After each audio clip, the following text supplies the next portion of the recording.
बिस्मिल्लाहिर्रहमानिर्रहीम। मुअज़्ज़ज़ हाज़रीन इकराम, मुअज़्ज़ज़ नाज़रीन इकराम, मैं हूँ आपका मेज़बान ज़ैद हुसैन। आज इक़बाल अकादमी पाकिस्तान ने यौम दिफ़ाए वतन के हवाले से इस खुसूसी प्रोग्राम का एहतमाम किया है। हमारे इस प्रोग्राम का मौजू फ़रमूदाते कायदे आज़म और दिफ़ाए वतन है। इस मौजू पर गुफ्तगू करने के लिए हमारे दरमियान वतन अज़ीज़ पाकिस्तान की खूबसूरत शख्सियात हमारे इस प्रोग्राम का हिस्सा हैं। मैं उनका तारुफ करवा देता हूँ। हमारे प्रोग्राम के आज के पहले मेहमान नमन यूनिवर्सिटी के लाहौर कैंपस के डायरेक्टर मोहतरम जनाब ब्रिगेडियर हुमायूं ज़िया चौहान साहब हमारे दरमियान मौजूद हैं। हम उनको खुशामदीद कहते हैं। शुक्रिया।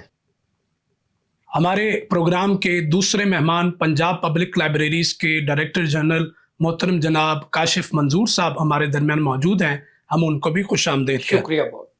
हमारे इस प्रोग्राम के तीसरे मेहमान इंतहाई इल्मी अदबी शख्सियत मोहतरम जनाब डॉक्टर जावेद इकबाल जावेद साहब। आप शोबा उर्दू के सदर हैं imperial college for business studies के। मैं तमाम मोअज़्ज़ज़ मेहमानों की तशरीफ़ आवरी का शुक्रिया अदा करता हूँ। नाज़रीन किराम, कौमों की ज़िंदगी में चंद दिन ऐसे होते हैं जिन्हें तारीख साज और अहद साज कहा जा सकता है। पाकिस्तान की तारीख में 6 सितंबर का दिन इंतहाई अहम और तारीख साज दिन है।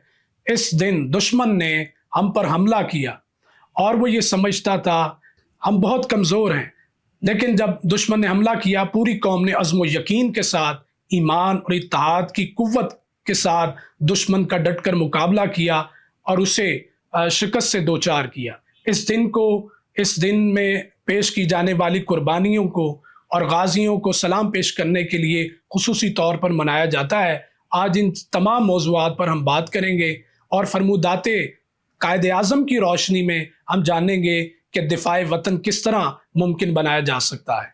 तो बढ़ते हैं आज के पहले मेहमान की जानिब, उस शख्सियत की जानिब जिन्होंने पाकिस्तान आर्मी में आला अस्करी खिदमात सर अंजाम दी। उनसे जानेंगे आज के इस प्रोग्राम के मौजू के हवाले से।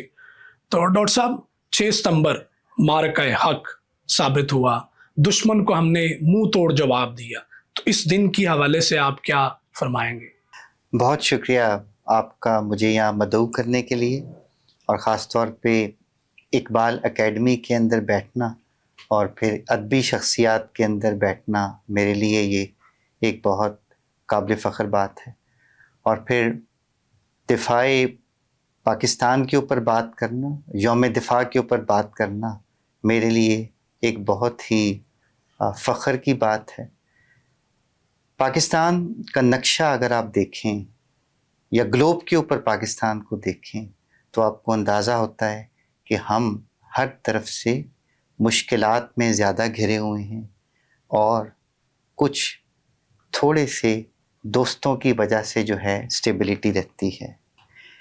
तो पाकिस्तान जब 1947 में बना, इल्लामा इकबाल ने ख्वाब देखा। बहुत खूबसूरत अशार हैं, बहुत इसके ऊपर रिसर्च की हुई है। इससे बड़ा ख्वाब शायद दुनिया में किसी ने कम ही देखा होगा। और उस ख्वाब को जो सिर्फ़ ख्वाब था, ख्वाहिशात थी, उसको अमली जामा कायदे आज़म मोहम्मद अली जिन्ना, उनके साथियों, हमारे आबाओ अजदाद ने मिलकर पहनाया। अगर हम अपने आप को माजी में लेके जाएं तो एक नाकाबिले यकीन बात नज़र आती है, लेकिन उस मुश्किल काम को अमन के साथ कायदे आज़म की बहुत मुदब्बराना सलाहियतों की वजह से मुकम्मल किया गया। बग़ैर खून बहे, बग़ैर लड़ाई लड़े कायदे आज़म ने ये मुकदमा जीता।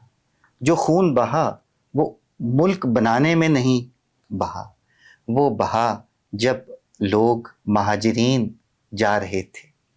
और ये जो झगड़ा शुरू हुआ वो आज तक कायम है। आपने देखा कि चाहे पाकिस्तान बनते साथ कश्मीर में जंग हो, 1965 की जंग हो जिसकी निस्बत से हम 6 सितंबर का यौम दिफ़ा मनाते हैं, चाहे वो 71 की जंग हो, कारगिल की जंग हो, दहशतगर्दी की जंग हो, या हाल ही में अभी हमने जो अपना मारकाए हक किया मई के महीने के अंदर अल्लाह ताला ने पाकिस्तान को 5-6 मई को 10 मई को बे इंतहा इज्जत दी। एक बहुत बड़ा दुश्मन जिससे इर्द गिर्द के लोग खौफ की वजह से दोस्ती करने की या उसकी एक हेजमनी को एक्सेप्ट करने की कोशिश में लगे रहते थे, उस बड़े दुश्मन को अल्लाह ताला की मदद से हमारी फ़ौज ने शिकस्त दी।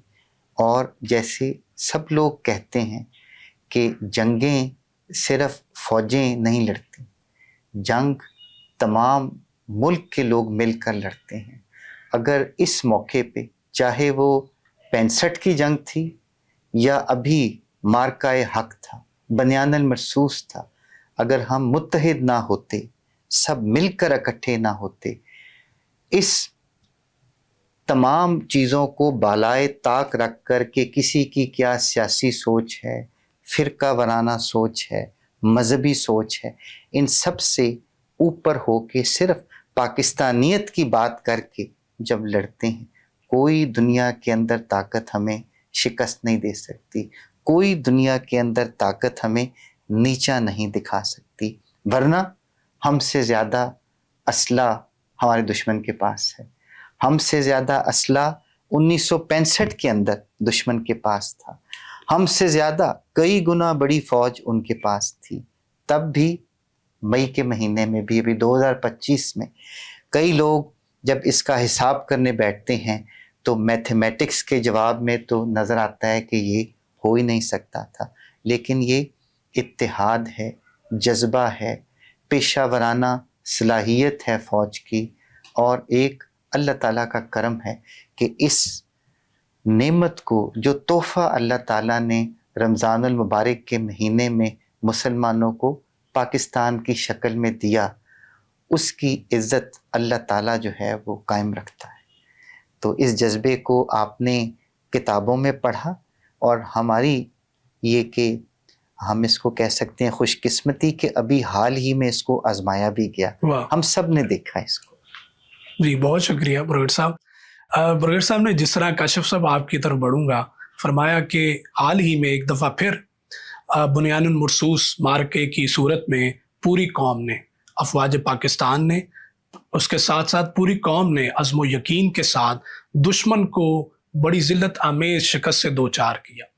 तो वो क्या चीज़ें हैं इकबाल के फरमुदात की रोशनी में जो एक कौम का दिफा मजबूत और मुस्तहकम बना सकती हैं? जी, बहुत शुक्रिया। सबसे पहले मेरे लिए बिलाशुबा, जिस तरह ब्रिगेडियर साहब ने फरमाया, एजाज़ की बात है कि मैं आज इकबाल अकेडमी पाकिस्तान जैसे इदारे में मौजूद हूँ। इन्होंने बड़ी उम्दा गुफ्तगू फरमाई, और इसमें इकबाल की तो सारी शायरी जज्बा जिहाद की और शहादत की शायरी है। उस पे इतने मारूफ उनके अक़वाल हैं अशार की सूरत में, और उनके ख़ुतूत की सूरत में, उनके मकालात की सूरत में, उनकी नसर की सूरत में, कि उसका कोई हवाला देना भी मैं समझता हूँ कि मतलब सूरज को चिराग दिखाने के मुतरादिफ होगा। अलबत्ता ये है कि अल्लामा इकबाल ने जो जज्बा इस कौम के अंदर पैदा किया था, वो हमें आज भी नज़र आता है। इकबाल ने एक और जगह कहा, आप अपने बहुत मारूफ अशार के अलावा, कि क्यों कर खसुहा शाख से दब जाए मुसलमान, माना वो तबो ताब नहीं इसके शरर में, कि अगरचे मुसलमान अपनी अज़मत रफ्ता को खोजते रहते हैं, लेकिन उसके बावजूद उनके अंदर एक शरर है, एक जो शोला बनने की किसी वक्त भी सलाहियत रखता है। तो इकबाल का पैगाम आज भी हमारी पाक फ़ौज भी इस्तेमाल करती हैं, और उसके अलावा जो हमारी आम ज़िंदगी की जदोजहद है, जो जिहाद का ही एक मुतरादफ़ है, उसमें भी हम अल्लामा इकबाल के अशार से रहनुमाई ले सकते हैं। और इसमें अगर आप ये देखें कि जंगे सितंबर 1965 की बात हुई, फिर अभी वाले मार्का हक की बात हुई, और इन बिटवीन जितने भी मार्के हमारे हुए हैं, हमारी अफवाज जज्बा शहादत से सरशार रही हैं, और हमारे जो सिविलियन हैं, हमारी शहरी आबादी ने उनकी भरपूर सपोर्ट की है, और शहादत है मतलूब व मकसूद मोमन का नारा लगाया है, और हर जगह हमें इकबाल के अशार से ही रहनुमाई मिली है, जज्बा मिला है। इकबाल का जो ये शौक़ है शहादत का या गाजी बनने का, वो तो मेरा ख्याल है कि उम्मत मुसलमान की रूह के बिल्कुल मुताबिक है। और हम ये देखते हैं कि जब भी कोई ऐसा मौका आता है तो पूरी कौम बिलाशुबा एक सीसा पिलाई दीवार बन जाती है, एक बुनियान मरसूस बन जाती है, और हम अपनी गई गुजरी हालत के बावजूद कभी भी इस महाज पर पीछे नहीं हटते। और इसमें हमें अल्लामा इकबाल और कायद आज़म रहमतुल्लाह अलैहिम उन दोनों की शख्सियत का सबसे ज़्यादा शुक्रगुजार होना चाहिए। जी, बहुत शुक्रिया कैफ साहब। बढ़ते हैं डॉक्टर जावेद इकबाल जावेद साहब की जानब। डॉक्टर साहब बताइएगा कि कायद आज़म रहमतुल्लाह अलैह ने बारहा कौम को ये पैगाम दिया, ईमान, इत्तेहाद और तंजीम का। ये 3 रहनुमा उसूल उन्होंने कौम को अपने अंदर पैदा करने के हवाले से बारहा ताकीद की। तो आज के दौर में हम किस तरह ये औसाफ अपने अंदर बहसीयत कौम पैदा कर सकते हैं? बिस्मिल्लाहिर्रहमानिर्रहीम। इकबाल एकेडमी की इंतज़ामिया का बेहद शुक्रिया और आपकी इस टीम का बेहद शुक्रिया। बुनियादी तौर पर मैं समझता हूँ कि 1400 साल पहले ही क़याम पाकिस्तान की बुनियाद रखी जा चुकी थी, और हमारी कौम के अंदर वही जज्बा जो 1400 साल पहले जज्बा मौजूद था, ईमान के हवाले से, इत्तेहाद के हवाले से, वही जज्बा आज भी मौजूद है। और मैं समझता हूँ कि उसी जज्बे के तहत पाकिस्तान वजूद में आया। देखें, पूरी दुनिया में आप अंदाज़ा लगा सकते हैं कि पूरी दुनिया में ऐसी कोई रियासत नहीं है जो इस कदर जज्बे के साथ और ईमानी जज्बे के साथ मार्ज़ वजूद में आई। तो लिहाजा आज भी नौजवान के अंदर ये जज्बा मौजूद है, हमारी कौम के अंदर ये जज्बा मौजूद है, और इस जज्बे की बुनियाद चूँकि बहुत मजबूत है तो इसलिए ये मजबूत कौम है, और इंशाअल्लाह ये मजबूत कौम इसी तरह इस मुल्क का दिफा करेगी, और आने वाले दिनों में पाकिस्तान पाइंदा और सलामत रहेगा इंशाअल्लाह ताला। जी, ज़बरदस्त। बरैट साहब, कायद आज़म ने, बानी पाकिस्तान ने अपने किरदार की कुव्वत से इस वतन को तख्लीक किया। तो आज के दौर में हम कायद आज़म की ज़िंदगी से वो क्या रहनुमा उसूल ले सकते हैं जिससे हम अपने वतन का दिफा मजबूत कर सकें? बहुत शुक्रिया।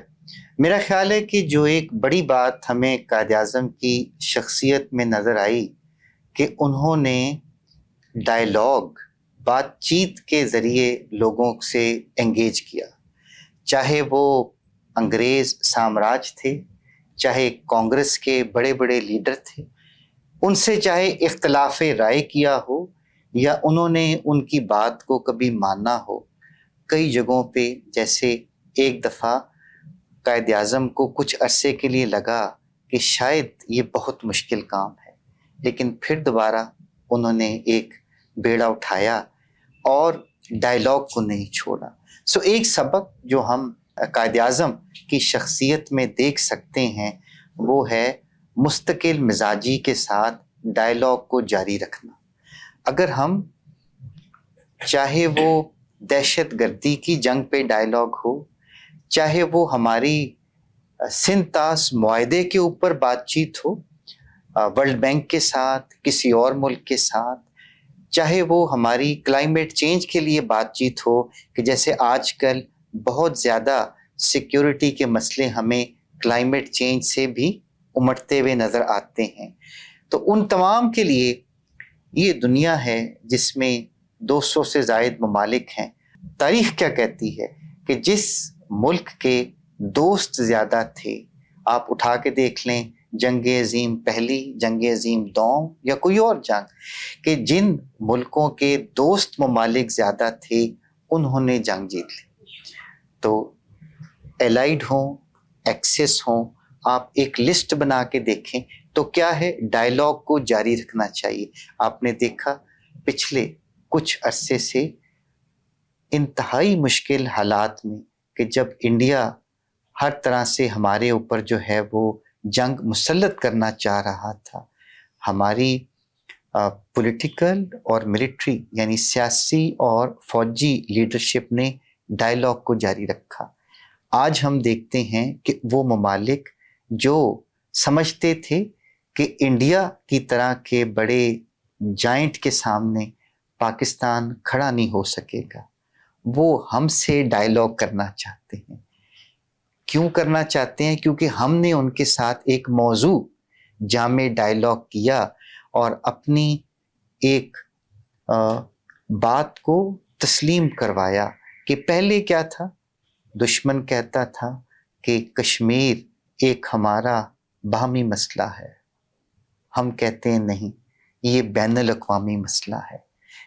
اس کو یو این نے ایک دفعہ فیصلہ کر دیا کہ اس کے اوپر پلیبیسائٹ ہونا چاہیے، تو اب دنیا تسلیم کرنا شروع ہو گئی ہے۔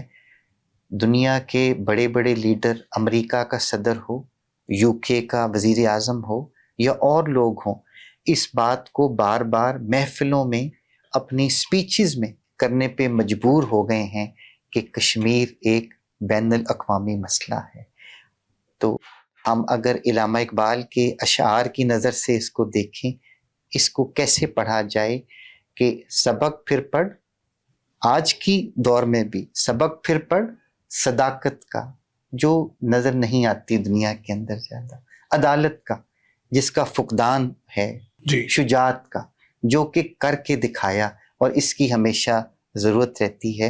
اور جس طرح خاص طور پہ اویسی عالم اسلام کے 50 سے زیادہ ممالک ہماری طرف دیکھتے ہیں، لیا جائے گا تجھ سے کام دنیا کی امامت کا، تیار رہنے کی ضرورت ہے اس واہ امامت کے لیے۔ واہ واہ، زبردست۔ کاشف منظور صاحب، آپ سے جاننا چاہیں گے کہ مارکہ حق و باطل ازل سے جاری ہے اور ابد تک جاری رہے گا۔ باطل جو ہے وہ حق کو نیست و نابود کرنا چاہتا ہے اور اس کے لیے ہمیشہ برسر پیکار رہتا ہے، جبکہ حق کی ضد باطل ہے۔ تو اس کشمکش میں جب باطل اور دشمن ہر وقت ہماری جو ہے پسپائی کے لیے تیار رہتا ہے، تو اس زمن میں قائد اعظم کے فرمودات کی روشنی میں وطن کی سالمیت کس طرح مستحکم بنائی جا سکتی ہے؟ جی بالکل، اس حوالے سے ہمیں سب سے پہلے قائد اعظم کے فرمودات دیکھنے ہوں گے۔ ان کا جو بڑا معروف قول ہے، جو ہماری قومی زندگی کا ایک پرنسپل بھی ہے، کہ اتحاد، ایمان اور تنظیم۔ سب سے پہلے تو ہمیں ان کو لینا چاہیے کہ اتحاد یا یونٹی سے کیا مراد ہے، تنظیم ڈسپلن سے ہمیں کیا مراد ہے، اور فیتھ یعنی ایمان سے ہماری کیا مراد ہے۔ یہ ایسے پلرز ہیں جس پہ ہماری پوری قومی زندگی کی عمارت کھڑی ہے۔ اور دوسرا پھر ہمیں یہ دیکھنا چاہیے کہ اس حوالے سے وقتاً فوقتاً جو اپنی تقاریر تھیں اور خطبات تھیں، اس پہ قائد اعظم نے کیا فرمایا، اس پہ میں ان کے صرف 2 یا 3 قول آپ کے سامنے رکھنا چاہوں گا۔ کہ انہوں نے کہا تھا کہ ہمیں ایک منظم، مضبوط اور متحد فوج کی ضرورت ہے جو ہر قسم کے حالات کا مقابلہ کر سکے۔ اور پھر انہوں نے یہ فرمایا تھا کہ افواج کسی بھی ملک کے استحکام اور سلامتی کی ضمانت ہوتی ہیں۔ پاکستان کو اپنے وجود کو قائم رکھنے کے لیے ایک مضبوط اور متحرک فوج کی ضرورت ہے۔ اس کے بعد انہوں نے ایک اور جگہ یہ کہا تھا کہ مضبوط دفاع کے بغیر آزادی قائم نہیں رہ سکتی، ہمیں اپنی افواج کو جدید تربیت اور آلات سے لیس کرنا ہوگا۔ اور اس کے علاوہ انہوں نے یہ فرمایا تھا کہ افواج کے خلاف رائے رکھنا جو ہے وہ حب الوطنی کے ذیل میں نہیں آتا، اور انہوں نے فرمایا کہ ہماری افواج کا کردار صرف ملک کی حفاظت کرنا نہیں ہے، بلکہ وہ قوم کی عزت، وقار اور خود مختاری کی محافظ ہیں۔ ان کے خلاف کسی قسم کی منفی رائے یا بیان دینا نہ صرف غلط ہے بلکہ یہ قومی مفاد کے خلاف بھی ہے۔ آپ نے دیکھا کہ انہوں نے 3 یا 4 یہ جو ان کے معروف اقوال ہیں، اس میں اسلامی نظریہ جہاد کا اور فوج رکھنے کا پورا پس منظر بیان کر دیا ہے۔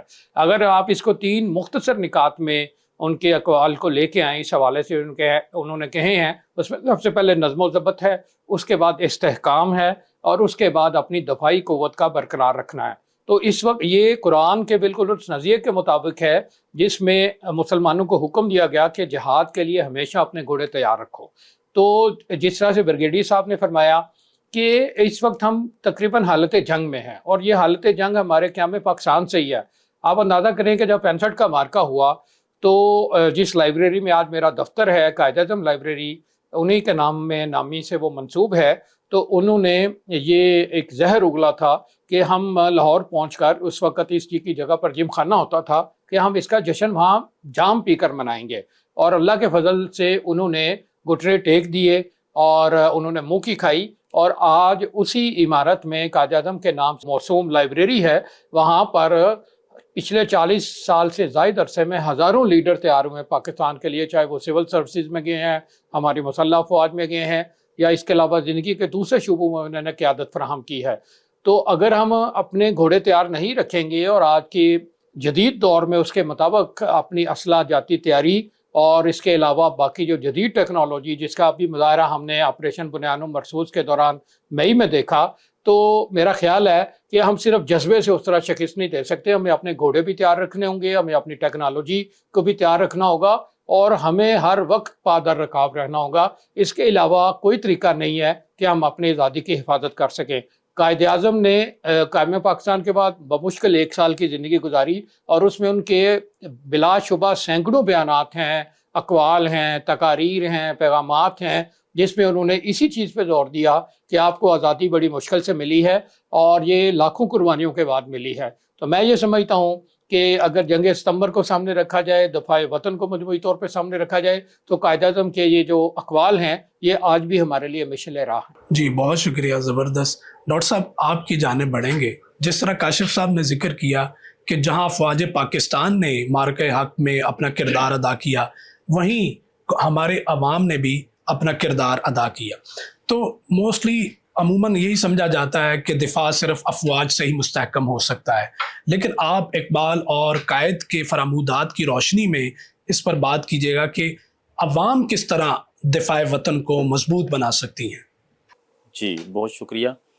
بنیادی طور پر جو افواج پاکستان ہے اس کے پس منظر میں ہماری ساری قوم ہے، اور ہماری قوم ہر لحاظ سے فوج کے لیے تیار ہے، اور ان کی طاقت ہے، اور ان کو یعنی ہر لحاظ سے ان کی سالمیت کے لیے اپنی جتنی صلاحیتیں ان کے پاس موجود ہیں وہ صلاحیتیں ان کے لیے یعنی وہ حاضر کرتی ہیں۔ اور دوسری بات یہ ہے کہ ہماری جو نوجوان نسل ہے اس کا بہت اہم کردار ہے، یعنی جب بھی ہندوستان نے یا کسی ملک نے پاکستان پر وار کرنے کی کوشش کی ہے یا پاکستان کو للکارا ہے، تو ہماری نوجوان نسل نے ان کو منہ توڑ جواب دیا ہے۔ اور اگر ہم دیکھتے ہیں قائد اعظم اور علامہ محمد اقبال کے فرمودات، تو انہوں نے بھی نوجوان نسل کو ہی یہ ترغیب دینے کی کوشش کی ہے کہ وہ ملک کی باغ ڈور سنبھالیں اور مستقبل میں آنے والے جو چیلنجز ہیں ان کا سامنا کریں۔ علامہ محمد اقبال نے لکھا، نشاں یہی ہے زمانے میں زندہ قوموں کا کہ صبح و شام بدلتی ہیں ان کی تقدیریں۔ تو لہٰذا اس شعر کے تناظر میں ہماری نوجوان نسل کو محنت کرنی چاہیے، جد و جہد کرنی چاہیے، اور اپنی جو ان کی صلاحیتیں ہیں ان کو بھرپور استعمال میں لانا چاہیے۔ اور علامہ اقبال نے بلکہ قائد اعظم ایک دفعہ بیٹھے ہوئے تھے تو ان کے پاس بہت سے سائل آ گئے سوالات کرنے کے لیے اور اپنے مسائل کے حل کے لیے، تو آخر میں ایک بہت لمبی قطار تھی اور آخر میں 2 طالب علم کھڑے ہوئے تھے، تو قائد اعظم نے فوری اشارہ کیا کہ ان طالب علموں کو پہلے بلایا جائے، اور ان طالب علموں سے پوچھا کہ آپ کا کیا مسئلہ ہے، اور ان کا فوری انہوں نے حل بھی بتایا۔ تو بہت سے لوگوں نے اعتراض کیا کہ آپ نے یعنی آپ تو بڑے اصول پسند انسان ہیں، تو آپ نے بالکل آخر میں کھڑے ہوئے طالب علموں کو بلا کے ان کے مسائل حل کرنے کے لیے ان سے سوالات کیے، ان کے سوالات کے جواب دیے۔ تو قائد اعظم نے فرمایا کہ جو طالب علم ہے اس کا ایک ایک لمحہ بہت قیمتی ہے، لہٰذا ان کا وقت ضائع نہیں ہونا چاہیے۔ تو میں سمجھتا ہوں کہ ہمیں علامہ محمد اقبال اور قائد اعظم کے فرمودات کے تناظر میں نوجوان نسل جو ہے اس کو تیار کرنا چاہیے، اس کو بیدار کرنا چاہیے، تعلیم کے ذریعے بیدار کرنا چاہیے۔ اور ہمارے جو جب پاکستان بنا تھا اس میں بہت سی قربانیاں دی۔ مجھے یاد ہے کہ ہمارے والدین بتاتے ہیں کہ ہمارے آباء و اجداد نے بے شمار قربانیاں دی اور ہمارے خاندان کے بہت سے افراد وہیں رہ گئے۔ تو لہٰذا یہ سارے جو اس پاکستان کے بننے کے لیے جن لوگوں نے مشکلات کا سامنا کیا اور جن کے بہت سے افراد وہاں رہ گئے اور بہت سے رشتہ دار اور عزیز و اقارب آج تک نہیں ملے، تو ان کے حوالے سے جو ہے نا میرا خیال ہے کہ نوجوان نسل کو ہمیں آگاہ کرنا چاہیے تاکہ نوجوان نسل کو اس ملک کی قدر کا علم ہو۔ جی بہت شکریہ بریگیڈ صاحب۔ جس طرح جاوید صاحب نے ذکر کیا کہ نوجوانوں پر کام کرنے کی بہت ضرورت ہے، تو اقبال نے بھی اپنے کلام میں جگہ جگہ نوجوانوں سے مخاطب ہو کر اپنی تمام امیدوں اور آرزوؤں کا جہان نوجوانوں سے وابستہ کیا ہے۔ کبھی وہ کہتے ہیں تو شاہی ہے پرواز ہے کام تیرا، تیرے سامنے آسماں اور بھی ہیں، اور ایک جگہ فرماتے ہیں کعبی روح جب بیدار ہوتی ہے جوانوں میں، نظر آتی ہے ان کو اپنی منزل آسمانوں میں۔ تو यहाँ आज अगर हम बात करें कि दिफाए वतन, अब दुश्मन तो हर वक्त तैयार है हम पर हमला आवर होने के लिए, तो नौजवान नस्ल को आइंदा आगे मुस्तकबिल में वतन की सालमियत के लिए क्या क्या इकदामात करने होंगे? मेरा ख्याल है कि जो बहुत बुनियादी से अल्फाज हैं जो कायद आज़म के फरमुदात में नज़र आते हैं कि काम काम और काम, अपने आप में मेहनत की आदत डालना बहुत ज़रूरी है। हम अगर देखें कि हमारे वसाइल क्या हैं और मसाइल क्या हैं, तो हमें अंदाज़ा होता है कि ये मुल्क जो एक बेशुमार मसाइल में घिरा हुआ है, उसके पास अल्लाह ताला की तरफ से कुदरती तौर पे तो बहुत वसाइल दिए गए हैं, लेकिन उन वसाइल को शायद हम इस तरह इस्तेमाल में नहीं ला सके कि हमारे मसाइल हल हो जाएं। तो लिहाजा बहुत काम करेंगे तो तब अपने से बड़े और मुश्किल दुश्मन के मुकाबले में खड़े होंगे। मिसाल के तौर पर जो भी नौजवानों की तरबियत होती है, चाहे स्कूल में हो, कॉलेज में हो, यूनिवर्सिटी में हो, कैडेट कॉलेजों में हो, एकेडमीज़ के अंदर हो, उनके अंदर उनको ये पढ़ाना और बताना बहुत ज़रूरी है कि हम एक टाइम कंप्रेस्ड एनवायरनमेंट में ऑपरेट करते हैं, हम एक रिसोर्स कंस्ट्रेंट एनवायरनमेंट में ऑपरेट करते हैं। दुश्मन का हमला चाहे 65 में हो, 71 में हो या 2025 में हो, वो शिद्दत के साथ अचानक आता है। अगर आप वक्त के साथ लड़ना नहीं जानते, इन टाइम अपना रिस्पॉन्स नहीं दे सकते, पीछे रह जाएंगे। इसी तरह जब भी लड़ने की तैयारी करेंगे, अब लड़ने में सिर्फ हथियार नहीं है, लड़ने के अंदर आपकी इकोनॉमी है, आपकी तालीम है, वो टेक्नोलॉजी है जो इल्म के ज़रिए आप हासिल करते हैं, हुनर है, स्किल्स का ज़माना है। अगर आपने वक्त पे तैयारी नहीं की होगी तो आप हिसाब किताब करने बैठेंगे तो लगेगा हमारे पास हथियार कम हैं, उनके पास ज़्यादा हैं। ऐसी सूरत के अंदर अगर आपकी तैयारी सुपीरियर है, हथियार उनके पास भी हैं, आपके पास भी हैं, लेकिन अगर आप अच्छी तरह चलाना जानते हैं, फैक्ट्रियां उधर हमसे बहुत ज़्यादा हैं, अगर हम अच्छी तरह फैक्ट्रियां चलाना जानते हैं, मिनरल्स बेशुमार मादनियात हैं हमारे पास, उनको ठीक तरीके से बरोए कार इस्तेमाल में लाना चाहते हैं, तो हम इकनॉमिकली यानी कि माशी तौर के ऊपर भी और दिफाई तौर के ऊपर भी हम तैयार होंगे। हमारे मुल्क में आधी से ज़्यादा आबादी यूथ है। फ़ौज के अंदर जो आपकी जिस उम्र में आप फ़ौज में शमूलियत इख्तियार करते हैं, चाहे सिपाही के तौर पे चाहे अफसर के तौर पे, आप ऐन यूथ की कैटेगरी में होते हैं और बेशतर आपकी जो सर्विस है वो यूथ में रह जाती है। जब आप मुआजना करते हैं कि कोई बंदा कॉरपोरेट सेक्टर में जाता है या सिविल सर्विसेज में सूबाई या फेडरल गवर्नमेंट में जाता है, तो वो 60 साल तक नौकरी कर रहा होता है। जो लोग फ़ौज को ज्वाइन करते हैं सिपाही, वो अपने यूथ में आते हैं, यूथ में ही रिटायर हो जाते हैं। आपने देखा होगा अपने इर्द गिर्द आपके रिश्तेदारों दोस्तों में कि अमूमन 35 साल की लगभग उम्र के लोग सिपाही लांस नायक रिटायर हो चुके होते हैं। मेजर में आप अपनी 42-43 साल की उम्र में, जो कि इंटरनेशनली यूथ ही काउंट होता है, आप तो क्या है, फ़ौज यूथ पर मुश्तमिल है, फ़ौज का इन्हिसार यूथ के ऊपर है। और जिन लोगों ने इस मुल्क को इन मुश्किलात से निकालना है, पढ़ के हुनर हासिल करके अपनी इकोनॉमी को बेहतर करके अपने एक ऐसी ख़जाने की ताकत को कि हम किसी के मोहताज ना रहें, वो यूथ है कि जिन पे हमारा इन्हिसार है। और इन्होंने अगर बहुत अच्छा नहीं तो आम तौर पे बहुत कुछ करके दिखाया है कि जिसके ऊपर हमें बहुत फ़ख्र है।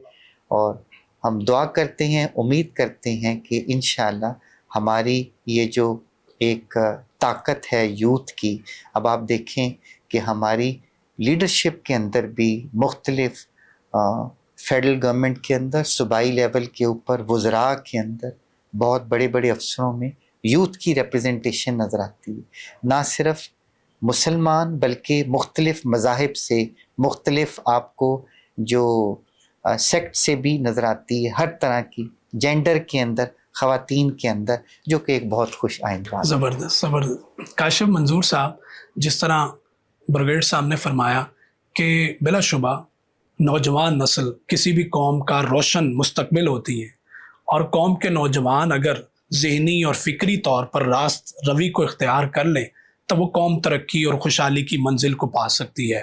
اقبال بھی فرماتے ہیں، اس قوم کو شمشیر کی حاجت نہیں رہتی اور جس کے جوانوں کی خودی صورت فولاد۔ تو آج کے نوجوان کو بقائے وطن کے لیے اور وطن کے دفاع کے حوالے سے کیا پیغام دینا چاہیں گے؟ یہ بالکل ایک ہی پیغام ہے کہ اپنی خودی اور خود مختاری کی حفاظت کریں۔ اقبال کا پیغام اپنی پوری شاعری میں پوری آب و تاب کے ساتھ موجود ہے۔ وہ نوجوان کو خاص طور پر اپنا ہدف بناتے ہیں اور ان کی تمام امیدیں اس نوجوان سے وابستہ ہیں۔ اور اگر کہا جائے کہ انہوں نے کہا تھا کہ کبھی یا نوجوان مسلم تدبر بھی کیا تو نے، تو اس کے علاوہ بھی انہوں نے بہت ساری جگہوں پر نوجوان کو مخاطب کیا ہے۔ ان کی ساری امیدیں اپنی نئی نسل سے وابستہ ہیں، اور میں یہ سمجھتا ہوں کہ ابھی جو چیلنجز ہمیں درپیش ہیں اس میں اقبال کا پیغام ہمارے لیے بے حد رہنمائی کا حامل ہے۔ ابھی جنگوں کا سلسلہ رکا نہیں۔ ہم بریگیڈیئر صاحب نے اس طرف اشارہ کیا کہ ہم حالت جنگ میں ہیں۔ اگر آج جنگ ابھی اپریل مئی میں ہم نے ایک مارکا دیکھا، اس کے بعد شاید اگلے سال ہو، شاید 2027 میں ہو جائے، یہ ہم کچھ نہیں کہہ سکتے۔ تو اس میں ایک بات جو بڑی امپورٹنٹ ہے وہ یہ ہے کہ ہم دنیا کی سب سے نوجوان قوم ہیں۔ We are the youngest population in the world. ہماری کم از کم 65% آبادی 30 سال سے کم عمر نوجوانوں پر مشتمل ہے، جس کی تعداد ہماری 24-25 کروڑ کی آبادی میں کم از کم 14 سے 15 کروڑ بنتی ہے، اور یہی آنے والے زمانے کے نقیب ہیں۔ اور جس طرح سے وہ تیزی سے جگہ لے رہے ہیں، خلاؤں کو پر کر رہے ہیں، ہمیں اگلے، میں سمجھتا ہوں کہ 5 سے 10 سال میں وہ ہماری تمام لیڈرشپ پوزیشنز کے اوپر آ جائیں گے، اور اقبال کی چیزیں ان کے لیے مشعل راہ ہوں گی۔ یہاں پر ایک اور بات بڑی امپورٹنٹ ہے کہ پاکستان کے علاوہ بہت سارے دنیا کے ملکوں میں اقبال کو اپنا مرشد سمجھا جاتا ہے، جیسے ایران ہے، جیسے سینٹرل ایشیا کی ریاستیں ہیں، کچھ اور ممالک ہیں، اور اس میں ابھی ایران کے صدر بھی تشریف لائے تو انہوں نے بڑا خوشگوار انکشاف کیا کہ ان کی پی ایچ ڈی علامہ اقبال کے اوپر ہے۔ انہوں نے اقبال کے فارسی اشعار کا جو ہے وہاں پر وہ پڑھے، اور وہ انتہائی دل گرما دینے والے تھے۔ اقبال کا پیغام نوجوانوں کے لیے، ہمارے بچوں کے لیے، ہماری خواتین کے لیے یکساں ہے، اور وہ امید کا پیغام ہے، وہ حرکت کا پیغام ہے، وہ عمل کا پیغام ہے، اور یہی پیغام میں اپنے یوتھ کو دینا چاہوں گا۔ زبردست زبردست۔ ڈاکٹر صاحب، آخر میں آپ سے جاننا چاہیں گے کہ جس طرح کاشف صاحب نے کہا کہ اقبال کا اور قائد کا پیغام حرکت و حرارت کا پیغام ہے، تو اس ضمن میں آپ کیا ارشاد فرمائیں گے؟ میں یہ سمجھتا ہوں کہ علامہ محمد اقبال نے اپنی شاعری نوجوانوں کے لیے ہی تحریر کی ہے، نوجوان نسل کے لیے تحریر کی ہے۔ تو انہوں نے ان کی شاعری مکمل، فارسی شاعری دیکھ لیں آپ، اردو شاعری دیکھ لیں، اس میں نوجوان نسل کو بیدار کرنے کی کوشش کی ہے، اور پھر نوجوان نسل کو ماضی کے جو مسلمان تھے جنہوں نے بڑے بڑے کارنامے سر انجام دیے تھے، انہوں نے ان کارناموں کو یاد دلایا، نوجوانوں سے کہا کہ اگر چاہوں تو نقشہ کھینچ کر الفاظ میں رکھ دوں، مگر تیرے تخیل سے فزوں تر ہے منیزارہ۔ تو علامہ اقبال بنیادی طور پر میں سمجھتا ہوں کہ وسیع المطالعہ شخصیت تھے۔ یعنی اگر ہم یہ بات کرتے ہیں کہ ان کی جو شاعری ہے وہ یونان سے لے کر اور جدید دور تک، پھر اسلام کی تاریخ، قرآن اور حدیث اور تفاسیر اور ہر چیز کی نمائندگی ہمیں ان کی شاعری میں ملتی ہے۔ تو بنیادی طور پر انہوں نے نوجوان نسل کو ہی مخاطب کرنے کی کوشش کی۔ آج کے دور میں اگر آپ دیکھیں کہ جتنے بھی بڑے بڑے کارنامے سر انجام دیے گئے ہیں اور بڑی بڑی فتوحات ہیں، یا پھر آپ یوں کہہ لیں علمی اعتبار سے بڑے بڑے کارنامے سر انجام دیے گئے ہیں، ان کی بنیاد کافی حد تک مسلمانوں نے رکھی تھی۔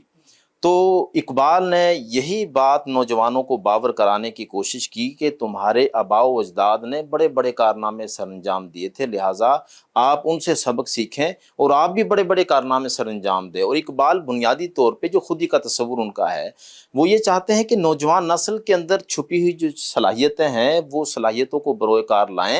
اور ظاہر ہے آپ اگر دیکھیں آج بھی نوجوانوں کے اندر بہت صلاحیتیں ہیں، لیکن مسئلہ یہ ہے کہ ان صلاحیتوں کو یوٹیلائز کرنا، ان کو استعمال کرنے کا سب سے بڑا مسئلہ ہے کہ ہمارا نوجوان کو ایک صحیح راستہ مل جاتا ہے تو پھر وہ بڑے بڑے کارنامے سر انجام دے دیتا ہے۔ آپ دیکھیں اب حال ہی میں یہ جنگ جو ہوئی، یہ جدید ٹیکنالوجی کا اس میں بہت کردار رہا اور نوجوانوں کا بہت کردار رہا، اور مجھے بےحد خوشی ہوتی ہے کہ پوری دنیا میں ہمارے نوجوانوں کے پاس جدید ٹیکنالوجی کا علم جو ہے وہ شاید کسی کے پاس ہو۔ تو لہٰذا اقبال نے تو اپنی شاعری مکمل طور پہ نوجوانوں کو بیدار کرنے کے لیے اور راہ راست پر لانے کے لیے وقف کر دی۔ زبردست زبردست۔ ناظرین کرام، آج کا پروگرام اپنے اختتام کو پہنچتا ہے۔ آج ہم نے قائد اعظم کے فرمودات کی روشنی میں وطن کی بقا اور سلامتی پر بات کی کہ کس طرح اس وطن کا دفاع اور سالمیت مزید مستحکم کی جا سکتی ہے۔ اقبال کے اسی شعر کے ساتھ میں اپنے معزز مہمانوں کا شکریہ ادا کرتا ہوں اور اجازت چاہتا ہوں کہ صورت شمشیر ہے دست قضا میں وہ قوم، کرتی ہے جو ہر زماں اپنے عمل کا حساب، جو قومیں ہر لمحہ ہر لحظہ اپنے اندر پیدا ہونے والی خامیوں کو نظر دہراتی ہیں اور خود احتسابی کے عمل سے گزارتی ہیں، وہی قومیں کامیابی اور خوشحالی کی منزل کو پاتی ہیں۔ اسی کے ساتھ ہی اجازت دیجیے، وما علینا الا البلاغ۔